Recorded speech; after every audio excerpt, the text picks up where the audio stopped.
Ooh, that was embarrassing. Okay, ran out of phone space.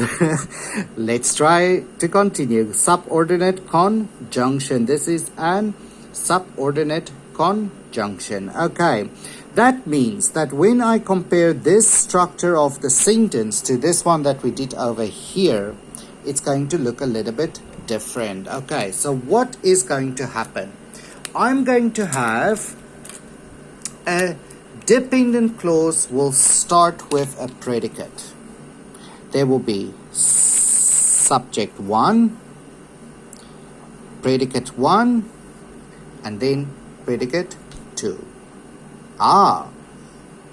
So we see that there is no subject 2, and this one in the middle is going to be subordinate.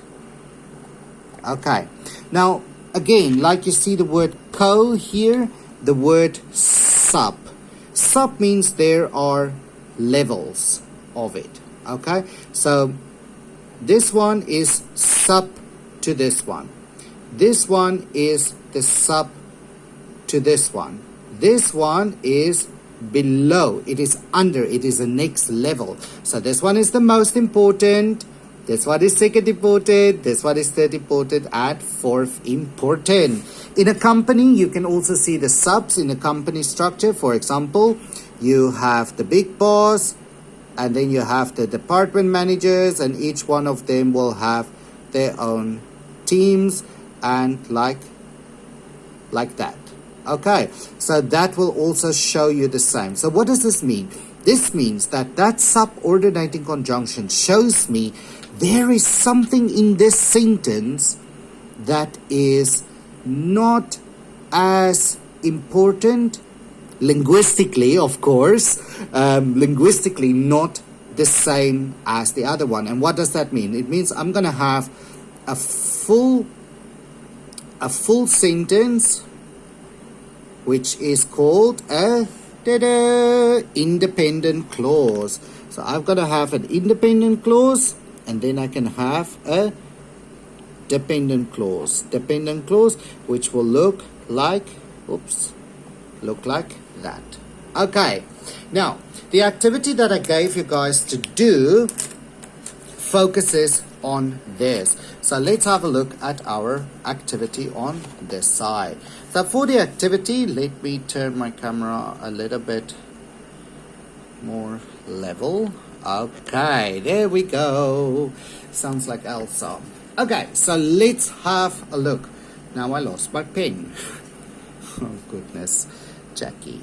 Okay, so I'm going to choose two colors here that I want to look at. I'm going to use the dark purple and I'm going to use the dark green, just because I think they are quite different, and I want to show you how do you approach these questions in the exam. Right, how do we do this? Let's have a look. First, stop and read. I've got my lovely highlighter here. Say hello to highlighter Faber-Castell again. I just absolutely love it. So first, stop and read the whole sentence. Read all of that. You cannot do any question unless you read. Okay, so let's have a look. Complete the sentences with the correct conjunction. I ask myself, what am I doing? Complete. Complete what? Complete sentences, correct conjunction. That's my first thing that I must do. The thing that I must do. But look. There's another sentence. Indicate if it is coordinating or subordinating. So, indicate, that's my keyword. Indicate what to do.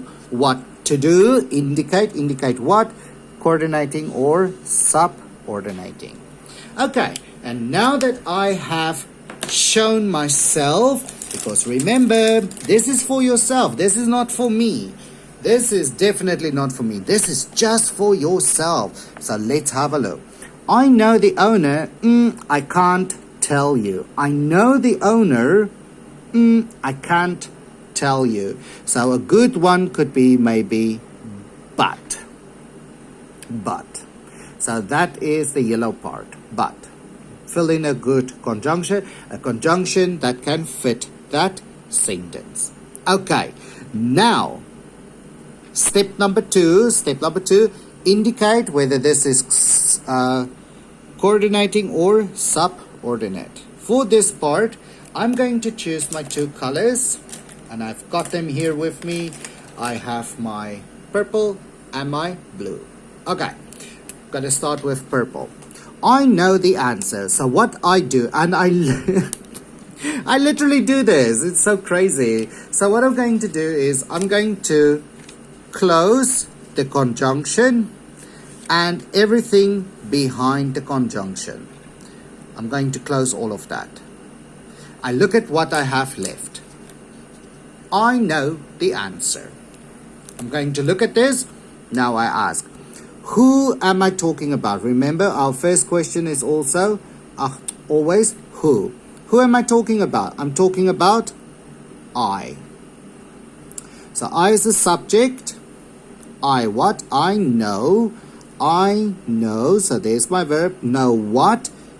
Object. So there's my first subject, verb, object. So who did what? To whom? Where? How? When? Okay. So that will give me the object, my verb, my subject. Okay. Now, what I'm going to do, I'm going to look. I have a subject, a verb, and an object. A subject, a verb, and an object. Over here, subject, verb, object. That's my predicate. There's my main verb. Now, main verb is a predicate. I have a subject and I have a predicate. Haha. This is independent. Okay. So, this part over here is an independent clause. Now, I'm going to the second part of the sentence. Again, I'm going to close the conjunction, and everything before the conjunction. I can't tell you.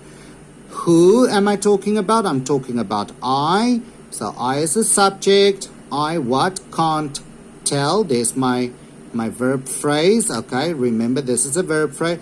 Tell is your predicate, your main verb. Can't is a modal, but this whole thing together is your verb phrase. I can't tell who, to whom, to you. So there is my object. I have a subject, I have a verb. This is another independent clause.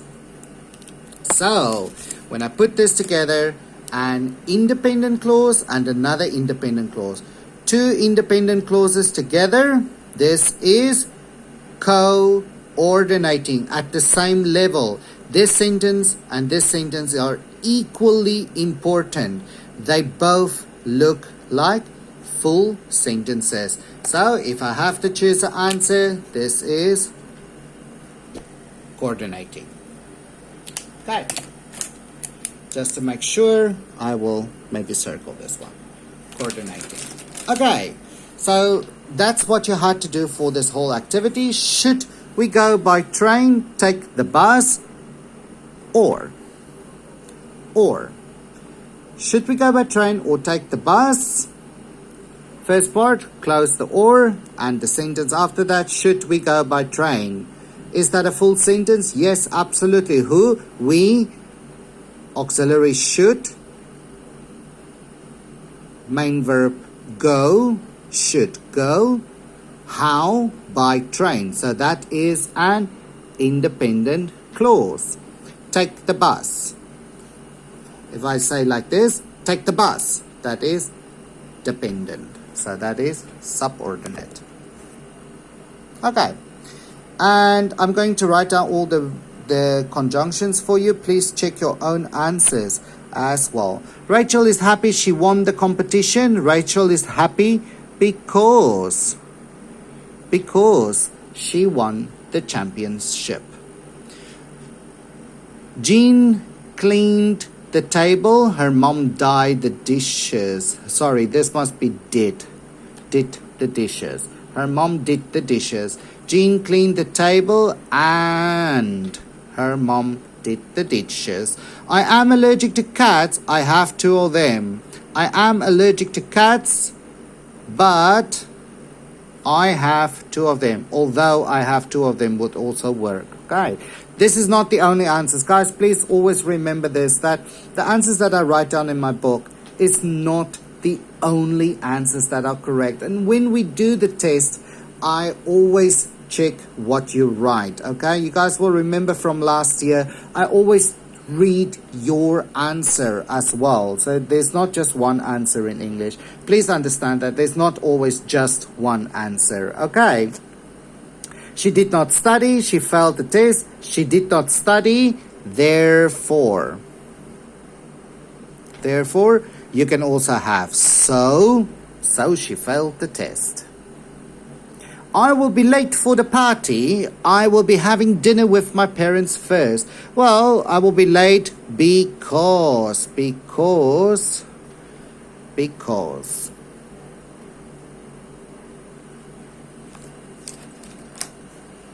Okay. Next one. Patricia visits the Niagara Falls. She goes to Buffalo.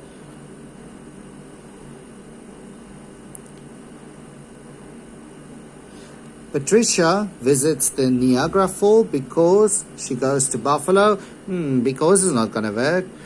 And Patricia visits Niagara Falls and she goes to Buffalo. So maybe and can work there. Before can work as well. Although before is more like a preposition, right? Can you stay... Sorry, off camera again. Can you stay here? Wait for them. Can you stay here and wait for them? She does not like apples. Does she like oranges? She does not like apples. Nor. Remember, we have the saying neither nor. Neither nor. This one is does not like. Does like oranges. So both of them she doesn't like. She doesn't like apples and she doesn't like oranges. So she doesn't like apples, nor does she like oranges. That nor is going to make this like negative as well. Okay, next one. Dan was sick, he went to work.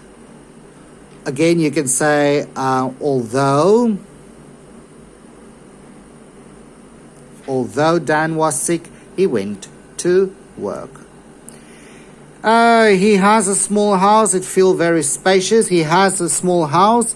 Again, although, but could work there as well. Benjamin can't relax. His exams are over. Benjamin can't relax.